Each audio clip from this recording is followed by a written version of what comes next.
Shuklambaradharam Vishnum Shashivarnam Chaturbhujam Prasannavadanam Dhyayet Sarvavighnopashantaye Ramaya Ramabhadraya Ramachandraya Vedhase Raghunathaya Nathaya Sitaya Pataye Namaha Goshpadi Krutavarashim Ashaki Krutarakshasam Ramayana Mahamala Ratnam Vande Nilatmajam Pujantam Rama Rameti Madhuram Madhuraksharam Aruhya Kavita Shakham Vande Valmiki Kokilam Valmikir Munisimhasya Kavita Vanacharinaha Shrunvan Ramakathanadam Konayati Param Gatim Veda Vedye Pare Pumsi Jate Dasharathatmaje Vedah Pracheta Sadasit Sakshad Ramayanatmana.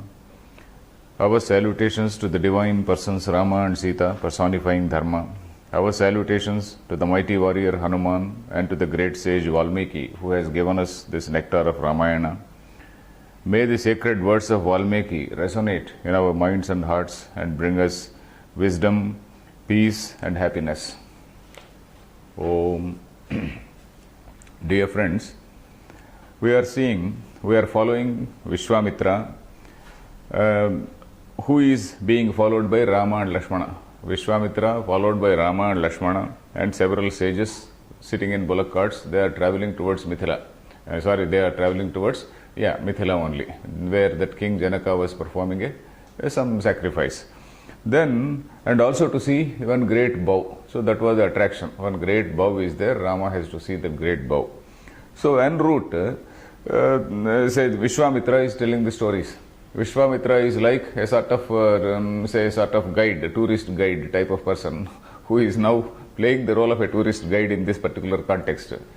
Wherever they are seeing a new place, he is giving the story of that place. So in fact, it is Valmiki who is inserting all these stories in order to give us some messages. So Valmiki has inserted already some 3 or 4 small stories. Now he is telling the story of Gangavataranam. Gangavataranam is how Ganga has come onto the earth. So the story we have seen is that Ganga was, of course, initially born to the mountain king Himavan only. And then on the request of gods, he had given to, the gods. And then the gods' purpose was to have Kumaraswamy. If Kumaraswamy had to be born, then who has to bear the fluid of Lord Shiva? Only Ganga is able to bear that fluid. So in that sense, according to God's scheme of things, she was taken to the heaven. And then after, we have seen that story of how Kumara was born and all that. Initially, Parvati and Shiva, they were engaged in love sport, and then gods, they come and disturb those people. And then again, gods request him to release his, fluid into, the Ganga, and then he releases the fluid, and how Kumaraswamy was born and all that we have seen. So that purpose is over. Now there is again some earthly purpose also. So Ganga should be made available to the earth, Ganga should be made available to the so-called subterranean worlds, all this Patala Loka, etc., so that all the people will also be happy. So that is the scheme. So that we are seeing. So we have seen that King Sagara was a person who did a sacrifice, who was doing Ashwamedha Yaga. And when he was doing Ashwamedha Yaga, this thing was, the horse was abducted, it was taken away, it was whisked away by Indra, and then it was kept somewhere in the subterranean Loka. So that is the context where we were in. And all the kings, all the sons of that king, 60,000 sons of that king, they went and dug up the whole earth. And in the process, they caused a lot of damage to so many good people, saints and all those people, saints and other celestial beings who were doing tapas in several places. So they disturbed many of them and killed some of them. So they did a great damage. And then they dug up the whole earth, and then they was going down. At that time, the gods, they went to Brahma, and then they complained to him, "Oh Lord, these people, these 60,000 people, they are creating a havoc on earth. So what is the remedy?" Then Brahma has assured them, "Don't worry, they will all go to the subterranean world where sage Kapila is there, and then they will be cursed by sage Kapila, don't worry." So that is where we were. And then Pitamaha Vachashrutva Trayastrimchadarindamaha. We read that shloka in the last talk. That is, I was explaining the concept of 33 gods, the 33 categories of gods. So that is where we stopped. That is, there is a great misunderstanding, as I said, that we are having 330 million gods in Hinduism. That is a great misconception that I explained in the last talk. So that Pitamaha Vachashrutva, these all the 33 gods who had come and pleaded before Brahma, they returned. They felt happy. Okay, these atrocities by the Sagara's sons are are coming to an end, and then they went away. Then what happens? The Sagara's sons, okay, they are also not very bad people. They are not villainous people. In fact, they are obeying the orders of their father. In fact, their father has released the horse, and then these people went in search of the horse, and in the process they harmed some people, not intrinsically bad people. So that is the background.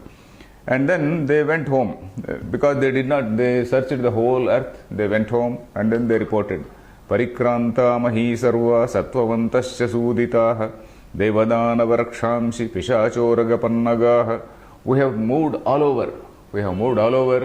And whoever has come in, in between, or rather whoever has obstructed us, we have also killed them. So all that they are reporting. What can we do?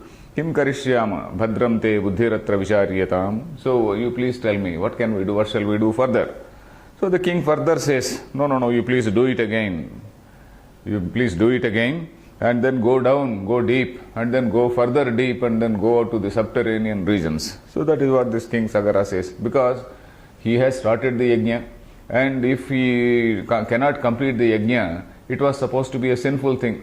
So at somehow or the other, they have to trace the horse, and then they have to complete the yajna. So that was the sad predicament of that king also. So the king, in order to avoid that sin, so he said, okay, again go and search. So then again, okay, they again go down, and then they go down to the earth. So now we see the concept of what is called Diggajas. So according to Purana stories, you see there is some little bit of discord between what we find in the Vedas and what we find in the Puranas, because these things have developed at different places in India, and there is a likelihood of some little bit of discrepancy here and there. So that we have to see. Because Vedas were written, or rather they were visualized, or rather they were revealed to sages. If I can't say written, because it is not the orthodox view. So the view is that they were revealed, like the Nishvasa of Brahman, like the Nishvasa, Asya Mahato Bhutasya Nishvasitam Etadyad Drugvedaha. Brihadaranyaka Upanishad says that these Vedas were revealed to several sages as though like a Nishvasa, as though Nishvasa is the exhalation of the inhalation and exhalation, as we say, like the Brahma exhaled, and then in that process all these Vedas were revealed to the sages. So the sages, when they were in the meditation, they saw certain truths, they saw certain eternal truths relating to the universe. So that they are the Vedas and the Upanishads. But then, unless we have a very, very comprehensive picture of what Vedas says and what the Puranas say, there will be a slight, lack of understanding. So that is where we are, because nobody is competent, nobody is so competent. A person who has read all the Vedas, all the Vedangas, and then who has read all the Puranas will be able to see what exactly is the connection and all that. So now I will tell only the Puranic version according to this Ramayana. So according to the Puranas, the belief is that even when we were children, we used to believe that, okay, there is a whole earth, according to the Puranas only. Of course, in science, when we read in science, so we realize that Purana is only a story. So the earth is something which is, we normally refer to 8 directions, isn't it? East, west, north, south, and like north, east, south, west, etc., other 4, all 8 directions. So in all the 8 directions, this earth is supported by 8 mighty elephants somewhere underneath. 8 mighty elephants are supporting. And all this is, according to the plan in the sense, according to the yogic power of one sage called Kapila Maharshi, whom we are going to see. There is a great Maharshi Kapila, and then who is also an avatar, or a vibhuti of the same Vishnu or Narayana. And then he is doing tapas there, and then with his yogic powers, with all these 8 elephants, he is supporting the earth. So that is what is the Puranic version of how the earth is. But then our own astronomers like Aryabhatta and other people, mathematicians and astronomers, they have said long ago that earth is something which is rotating around the sun. Long before this heliocentric theory came in the West, our astronomers, they were already saying, our people were saying that earth is something which is rotating around the sun. So but anyway, here what we see is these Sagara's sons, 60,000 sons, when they dug up and went down and down, they first saw at one quarter. Which quarter is it? They holding the earth where? Entire earth with this mountain. Okay. They went to say one eastern corner, let us say. So there they saw one huge elephant. It is called Virupaksha. And then these people, they were also, as I said, they were also not bad people. They did some pradakshina around it. Tetam pradakshinam krutva dishapalam mahagajam.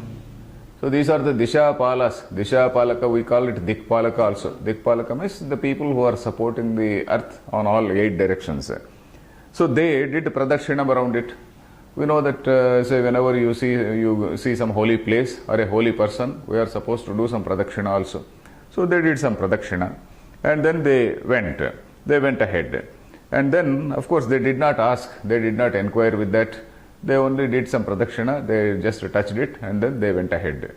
So then, like that, they went to every corner. All the 8 corners they went, and then all 8 corners they saw the elephants, and then they did some pradakshina, and then they went ahead. And then, at the end, they saw this Kapila Maharshi. Kapila Maharshi, as I said, he was the avatar of Narayana. He was doing tapas there. Dadrushuh Kapilam Tatra Vasudevam Sanatanam. And also somewhere nearby this horse was also there. So they are seeing a person, they are also seeing the horse which was stolen. So then they jumped to the conclusion that it is stolen by this gentleman and he is the thief. So that is what they thought. Tetam yajnahanam jnatva. So they just jumped to the conclusion that he is the person who has taken away this horse. Krodha paryakulekshanaha, khanitra langaladharaha, nana vrukshasiladharaha. They went ahead with all their weapons, etc. to attack that sage. And then that sage, he got disturbed. He rose up from his tapas. And then, Shrutva tad vachanam tesham kapilo raghunandana roshena mahata vishto hunkara makarottada. He just angrily, he said, hunkara. So Rishis, sometimes in stories we see that they do this hunkara. That is, it is a mere yogic power only, not a physical power, but a yogic power. And with that yogic power, all the people they turned into ashes. Tatastena aprameyena kapilena mahatmana bhasmarashi kutas sarve kakutsa sagaratmajaha. So all the sons of this Sagara, they were all bhasmi krutaha. They were turned into ashes by this great sage Kapila, by his yogic power. So that is where ends this 40th Sarga. And then again, 41st Sarga again, we see Sagara waited for his sons for a long time. They did not return. Then what can he do? There is a grandson. We learned that there was one son called Asamanjasa. Asamanjasa had got one son. Asamanjasa was expelled from the kingdom. He was banished from the kingdom because he was doing all types of unruly acts. Sagara's son, through one wife he had one son. Through another wife he had 60,000 sons. These 60,000 sons account is not known now to King Sagara. And one son was banished. Then who else was remaining? That one son's son, Amshuman. His name was Amshuman. He was a very gentleman, very learned person, capable person. And then he was a person who was also a learned person. So he called him and then he sent him out. Then he instructed him, okay, you please see where your uncles have gone. And then, and also he gives him instructions, because you on the way, you please honor who all deserves respect, and then you have to defeat who deserve defeat, you defeat, who deserve honor, you honor them. Abhivadya abhivadyanscha, that is those who deserve respect, you give respect to them. Hatva Vignakaranapi, those who obstruct you, you say defeat them. Siddhartha san nivartasva, you return victorious. Siddhartha san, that is, become victorious and then return. Mama yajnasvaparagaha. So that is what he says. So then Amshuman follows the same path, because already a path is well laid out by his uncles. So he went in the same path. He again went to all these Diggajas. He did also Pradarsanam. Plus he also inquired about them. He also told them about his purpose. So they were also pleased with his good behavior. And then they said, okay, now you are going to succeed. You seem to be a good fellow. You are going to succeed. You will take the horse and go back. So then, okay, he goes to that place where at last the horse was there. And then what happens? Of course, Kapila is not there at that time. Kapila is not there, only the horse was there. And then he saw a great heap, a huge heap of ashes. And then he realizes that is the ashes of the forefathers.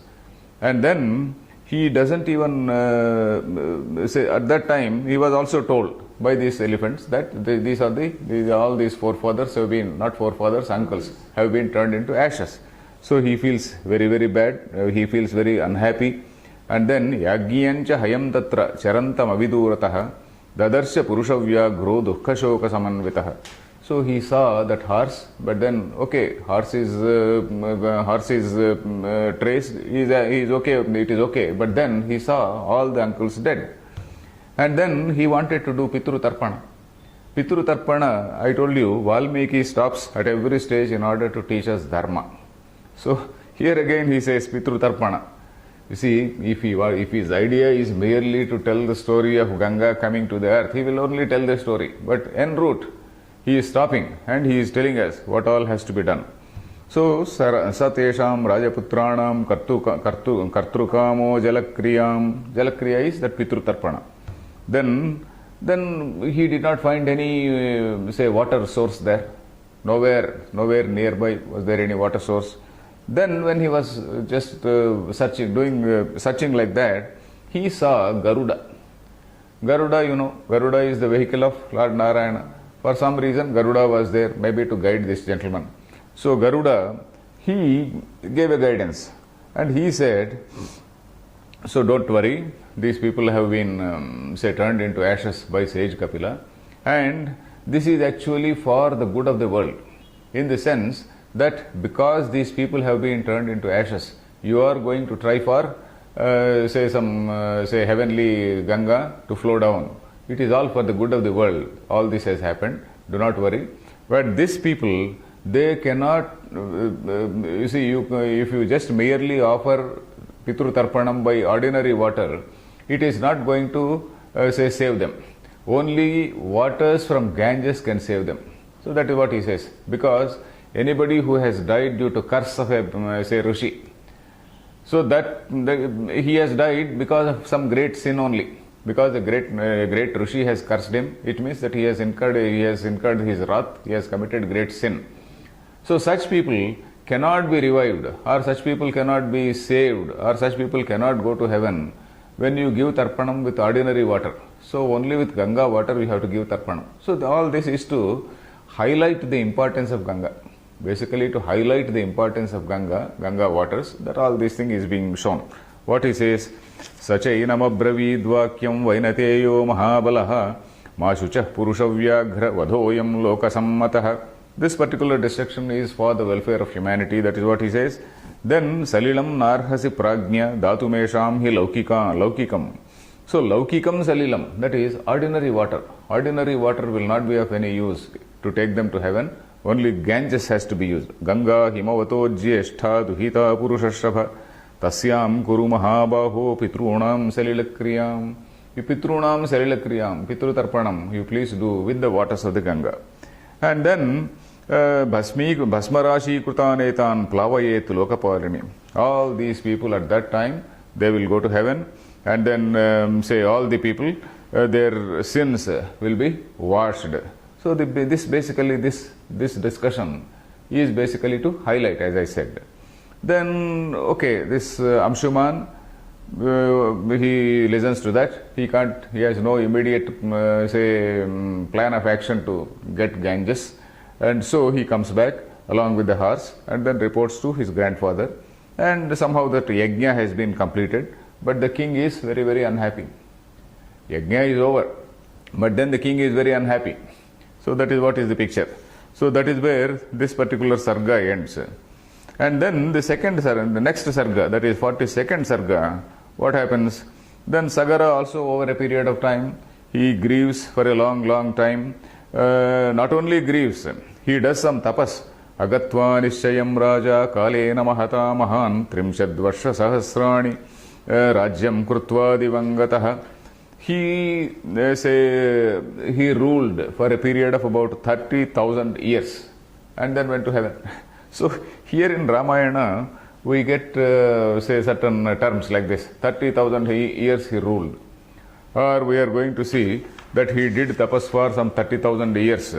The next we are going to see 32,000 years he did tapas. So that is what we are going to see. So how to understand this 30 years, 30,000 years, etc.? So literally it is not possible for human beings to live 32,000 years, because Veda itself says Shatamanam Bhavati Shatayuh Purushaha, etc., etc. It is a Vedic blessing only. So Shatamanam Bhavati is something which is Shatayurvai Purushaha. Veda also says Shatayurvai Purushaha. So then how to understand? So this is explained by Jaimini Sutras. In fact, I just traced out that sutra also. This is Purva Mimamsa. We know that Purva Mimamsa is one Shastra. Purva Mimamsa is a Shastra which developed in order to know the exact meaning of the Vedas. Because our ancients, they were very particular about understanding the meaning of the Veda. Because Vedas, they talk about certain rituals, certain yajnas. A yajna has to be performed in a particular way. And unless it is performed in that particular way, in a meticulous manner, with all earnestness, that is Shraddha, the result is not seen. So it has to be performed with all meticulousness. So for that, they developed a Shastra, a whole new Shastra developed. So in a particular context, what does this word mean? In some other context, that word may mean something else. But in this context, what does that word mean? And suppose there is some procedure. What exactly is this? So suppose you say Vrihi Navahanti. That means you have to break the paddy and then take out the husk. Take out the husk and take the grain only. So how to break it, in what manner it has to be done, everything is told so systematically. Every small thing, how to put this kusha darbha also, the end should face this direction, the beginning portion should face in some other direction. All these things they meticulously they say. Because if a yajna is performed very meticulously, the result is in the form of what is called apurvam. You see, the result is not immediately coming. Suppose I perform yajna in order to go to heaven. It is not as though, Lord Indra sends a chariot immediately to pick me up. If he immediately sends, probably I may not do yajna. Because suddenly I have to leave this world. So I have so many responsibilities, etc. So that is the reason why they said there is an apurva, that is called punyam. That punyam is there somewhat like a bank balance, and then that is going to take us to heaven after a person dies. So that is the overall scheme. So anyway, this Purva Mimamsa Sutram says there is a discussion. In this Jaimini's book is a fairly huge book, having 12 parts actually. In that 6th adhyaya, that is 6th part of that book, 6th book, 7th pada and 13th adhikaranam. 6th book, the 7th pada and 13th adhikaranam, sutra number 31 to 40. If you want, you can note down also. So there is a discussion. Sahasra samvatsaram tad ayusham asambhavat manushyeshu. There is a discussion. So among humans, it is just not possible to see thousands and thousands of years. Sahasra samvatsaram tad ayusham asambhavat manushyeshu. It is something which is impossible. And then it goes on like that. Is it possible to prolong the life by taking some medicines? Is it possible through Ayurveda? So all these things, there is a discussion. And then finally they say, Ahaniva abhisankhyatvat. This is another sutra. Ahaniva. Aha means day. So when they say a year, it is not year but day. So when you say 30,000 years, etc., 30,000 days, you have to take it like that. So that is how it says. It has to be that Lakshana Vritti. That is, if a word is used, there are 2-3 different levels of meaning. The actual textual meaning is, the actual verbal meaning is one. That is called Vachyartha. That is the regular verbal meaning.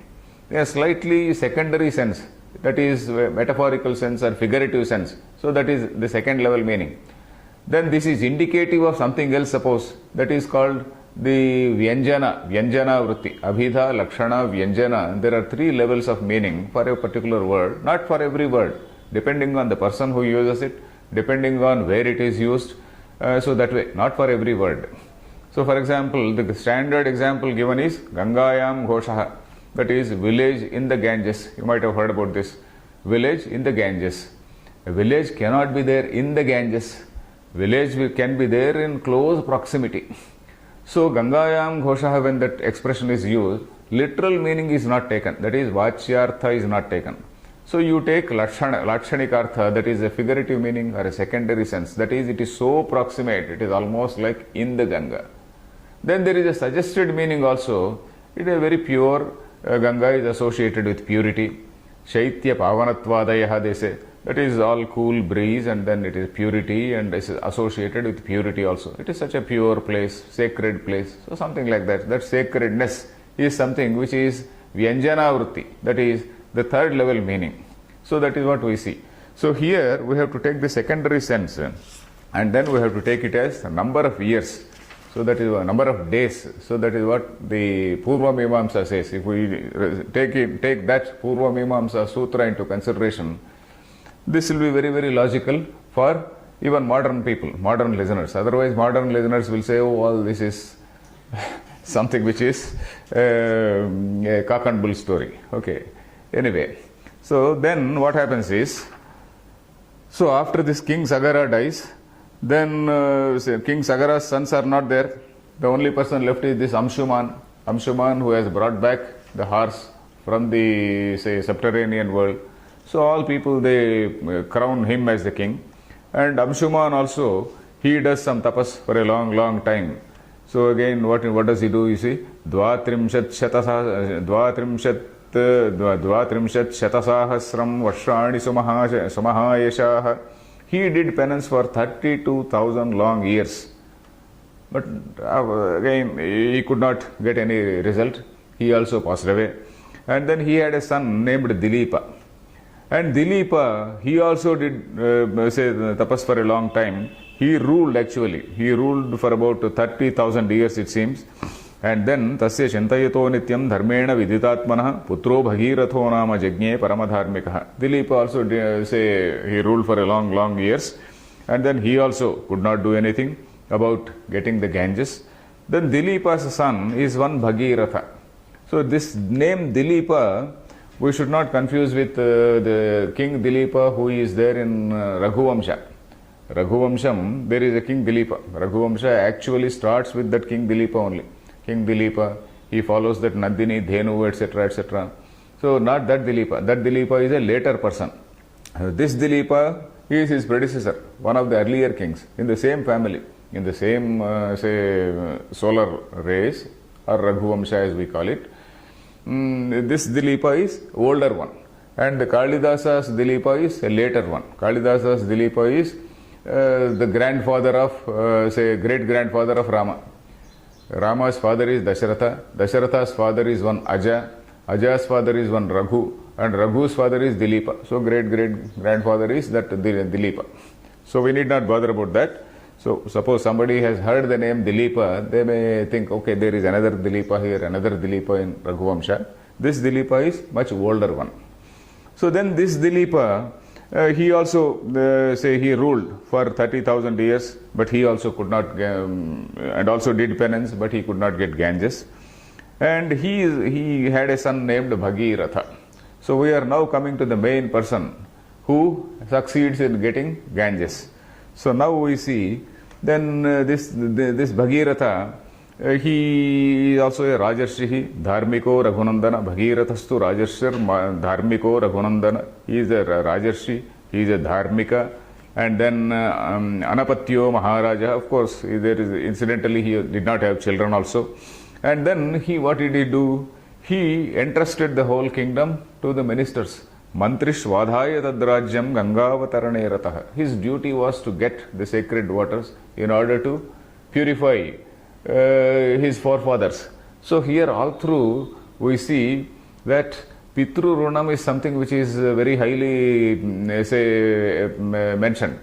Rama is listening to his father's word and then going away to forest. Pitru Runam. So here again that Pitru Runam is something which is highlighted. See, these people, they were turned into ashes. They died a bad death. So it is the responsibility of the children to save not only ourselves but save our forefathers also. That means we are supposed to do dharma in order to save our forefathers. So that is the message here. You see how this message of dharma is so solidly ingrained in the minds of people. So I just read a few lines. Mantrishvadhaya tadrajyam Gangavatarane ratah tapodirgham samatishtat Gokarnera gunandana. So he went to a place called Gokarna, and then he, not this Gokarna in say Maharashtra somewhere, but there seems to be another place, Gokarna. And then he did tapas. How long? Urdhva bahuhu panchatapa masaharo jitendriya urdhva bahuhu. That is, he was holding his hands. Urdhva bahu is holding the hands like this and then standing for years and years like that. Panchatapa. Panchatapa is all around he had fires. On four sides he had fires. And then on the top, of course, in the hot sun is there. So like that he did tapas for a long, long time. Panchatapa, masaharo. Masahara is not mamsahara. Masahara. Masa is month. Masahara. Having food only once in a month. Having food only once in a month. And jitendriya. Totally controlling his senses. That is not getting disturbed by any other thing, totally dedicating on that. Tasya varsha sahasrani gore tapasi tishthatah. And like that, varsha sahasrani, thousands of years he sat like that. He stood like that. And then Suprito Bhagavan Brahma Prajanam Prabhurishwarah. Then this creator Brahma, not the Supreme Brahman. Supreme Brahman is of the nature of pure consciousness, Satchidananda. We are now talking about only this creator Brahma, as we call. So he appears and then he says, okay, I am pleased with you. You ask for boons. I will give you boons. Then, Bhagiratha asks for two boons. Number one is about the Ganga waters. Gangaya salilaklinne bhasmanyesham mahatmanam. So all these people who are now in the form of ashes, I want to purify them. I want to see that they are raised to heaven. So that is what he says. Swargam gacheyuratyantam sarvesha prapitamaha. These prapitamaha is great-grandfather. All these great-grandfathers, they have to go to heaven. Then the second boon is, I also do not have a son. Please give a son. So okay, son is given to him. So Brahma says, okay, let it be so. But then how can Ganga come to the earth? So that is another question. Ganga is a mighty flow. And that mighty flow from heaven, it has to come down to earth, it has to fall down on earth. If something is falling down, of course, there is a big impact, isn't it? So who is going to take that impact? This Prithvi is not unable to take that impact. So there should be somebody in between to take that impact. So what to do? Who will take that impact? So then Brahma suggests the only person who can take that impact is Lord Shiva. So you have to please him. Okay, then he says, Gangaya patanam rajan prithivina sahishyate. This fall of Ganga cannot be, cannot be endured by Prithvi. So the only person who can tam vai dharaitum rajan nanyam pashyami shulinaha. Apart from Shuli is Shiva. Apart from Shiva, I am not seeing anybody who can who can stand that impact. So then again the problem is in the lap of this gentleman. So everyone is suggesting a solution and going away, but the problem is in this man's lap. So again he does some tapas. Now we are coming to section Sarga 43, 43rd Sarga. Deva deve gate tasmin so angushta nipiditam krutva vasumatim rama vatsaram samupasata. That is angushta nipiditam krutva. That is, he stood on the toes of the feet. He just stood on the toes of his feet and then he did tapas for a long, long time. How long? Vatsaram samupa, a year of course, luckily one vatsaram. So maybe 1 year. So standing on his toes. So we also use the expression, I am on my toes, we say. I am on my toes means I am very, very alert, very, say sincere and alert. So in that sincere, alert fashion, with all dedication and earnestness, he did tapas for 1 year like that. And then, when at the end, Umapati is Shiva. Shiva, he appeared before him. Pritasteham narashreshta. Okay, I am happy with you. I will hold, say, Ganga on my head. No problem. Then, okay, Ganga, she is a mischievous lady. So she assumes a very mighty shape, very powerful shape. And then she says, okay, now let me see how strong Shiva is. And then she takes a mighty shape and then suddenly jumps onto Shiva's head. And then Shiva also sees, and then this lady thinks, Achinta yachasa devi Ganga paramadurdhara vishamyaham hipatalam srotasa gruhya shankaram. So she thinks, out of sheer arrogance and also mischievousness, you see, husbands and wives now and then they flex their muscles. So that is what is happening. Ganga is the same person who actually bore the fluid of Shankara. And then she was responsible for the birth of Kumaraswamy. That is why Kumaraswamy is called, say, the son of two mothers. In Telugu we use the word Iddaru Tallula Muddula Bidadu. Iddaru Tallula Muddula Bidadu is that he is the fond, he is the much beloved son of two mothers. That is, Parvati also loves, Ganga also loves. So that is how Iddaru Tallula Bidadu. So like that, Ganga is already his wife, technically speaking, because she bore the semen of the Retas, the semen of Lord Shiva. So she is here, rather mischievous. So she wants to see, okay, I will now sweep him off his feet. So that is what she thinks. Achinda vishamyaham hi patalam. I will take him down right up to patalam, she thinks. This man also realizes, oh, you are now trying to be mischievous. Tasya avalepanam jnatva avalepanam. Avalepanam means that mischievousness and arrogance, that mischievous arrogance. Jnatva kruddhastu bhagavan haraha tiro bhavayitum buddhim chakre trinayanastada. So trinayanaha, the person with 3 eyes. The person with 3 eyes means the third eye symbolizes knowledge basically. So that he says, okay, now she is arrogant, I will reduce her arrogance. I will see that she is totally captivated in my, say, huge locks of hair. So what does he do? He prepares a huge cave, like he turns his locks into a huge cave-like thing. And then into that huge cave, that Ganges falls. And then it is falling and falling totally, and Ganga has come. And then this man closes the, say, locks, and then she is captured there for a long, long time. So that is what we see. Sa tasmin patita punya punye rudrasya murdhani himavat pratime rama jatamandala gahwara. So gahwara is a cave. So he almost made like a cave-like or a very big, huge bowl-like shape with his, say, matted locks, and then closed it, and then made Ganga totally disappear. So okay, the husband and wife are quarreling, but what about Bhagiratha? Bhagiratha is unhappy. Tatra iva abhramaddevi samvatsara ganan bahun. For a long, long time, she was there, captured and captivated there. Then what about Bhagiratha? Bhagiratha, again he was unhappy. He again did some tapas. Tam apashyat punastatra tapah paramamasthitah. So again the only weapon he has got, the only means he has got is again to please them, again to do some tapas. Then again Lord Shiva takes pity, and then he releases the Ganga through his locks in 7 different streams. These 7 different streams, they go in different if we see the map of India, geographical map, we see all those various branches coming and then joining into one mighty Ganges, you see. So one particular strand, one particular stream followed the chariot of Bhagiratha. Bhagiratha was going ahead in a chariot. He was going ahead in a very divine chariot, it seems. Bhagirathopi rajarshihi divyam syandanamastitah. He sat in a divine chariot. And then prayad agre mahateja ganga tamcha pyanuvrajat. So his chariot was going ahead, Ganga flew behind. And then when we imagine Ganga, we also imagine all huge water say animals. There are crocodiles, there are fish, and then there are various other things along in the waters, isn't it? All those things also are falling from the heaven, it seems. They have all fallen from heaven, and then when Shiva releases, all those things are also coming down to earth. So the gods and Gandharvas and all these people, they witnessed this spectacle in great surprise.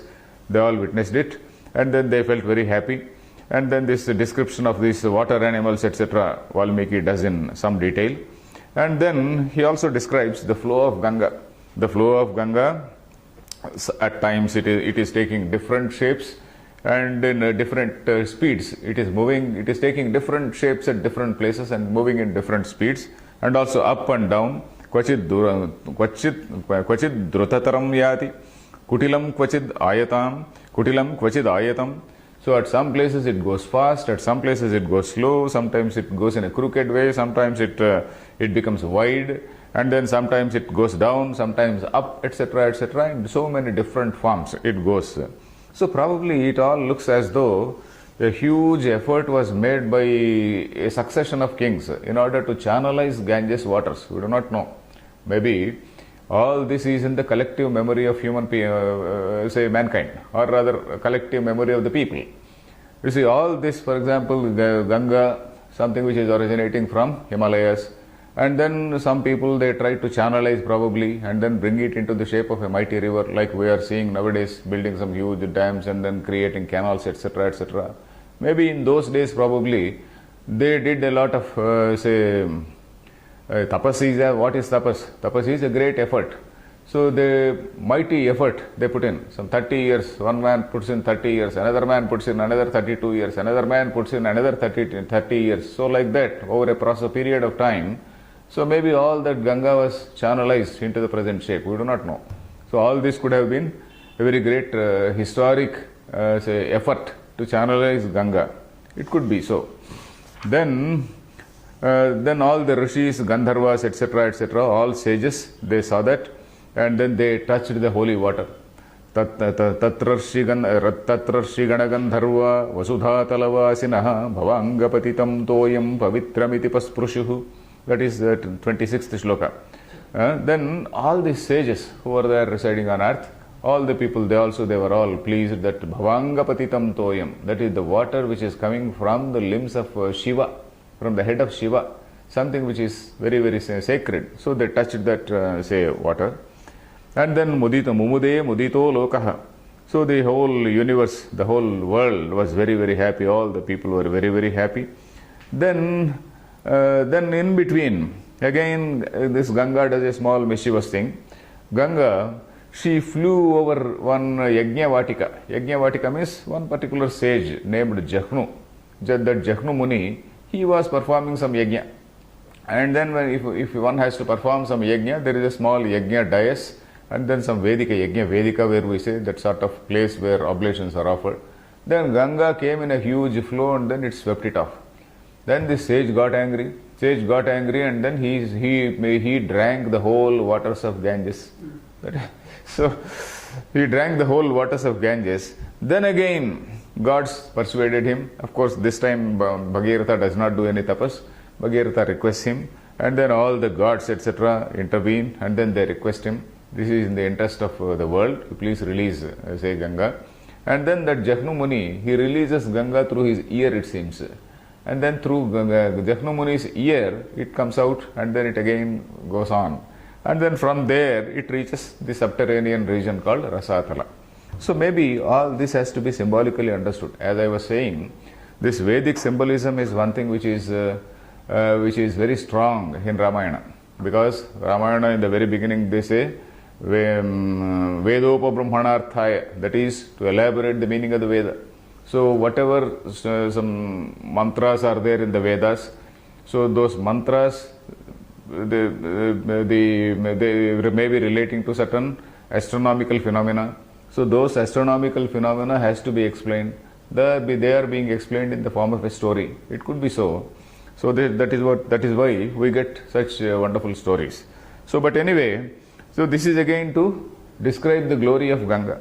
So then Ganga came down. Bhagirathopi Rajarshihi Ganga Madaya Yatnataha Pitamahan Bhasmakrutan Apashyad Gatachetanaha.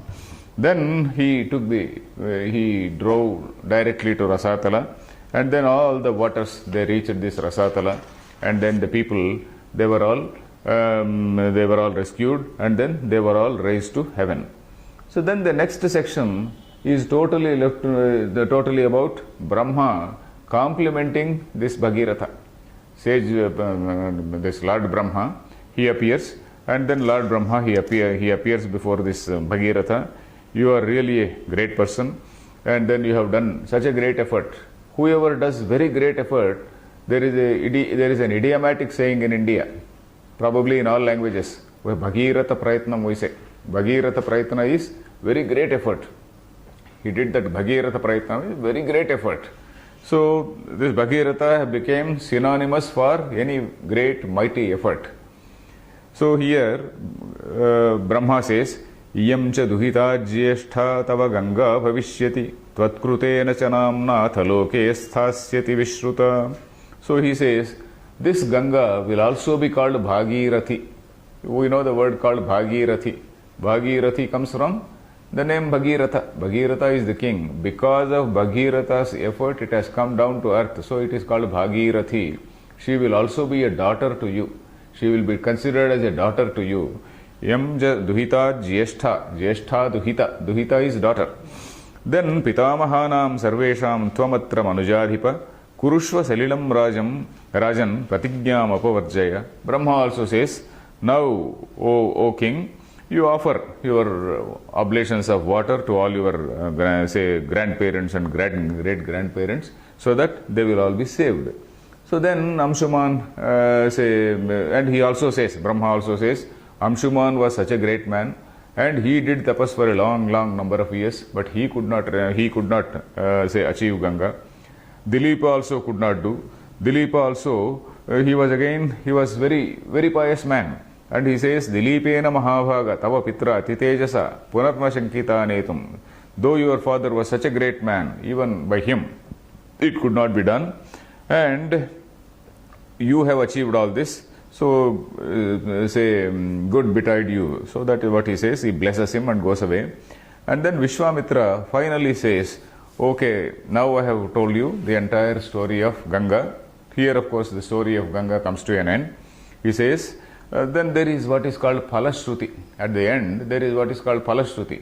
That is, for every passage, for example, there is the result of listening, the result of doing Parayanam of that particular passage. So this particular passage, if somebody reads very studiously, if somebody reads with great Shraddha and Bhakti, he will get, yashas, that is fame. Ayushyam. The Ayushyam means that is longevity. Putriyam. Dhanyam, Yashasyam, Ayushyam. Dhanyam. Dhanyam means dhanam. Associated with dhanam. He will attain prosperity. Dhanyam means he will attain prosperity. Yashasyam. It gives yashas or fame. Then Ayushyam. That it gives ayus. Then it gives putriyam. That is, it gives children. The family line will be, it will go on. Then Swargyam, they will also attain Swarga.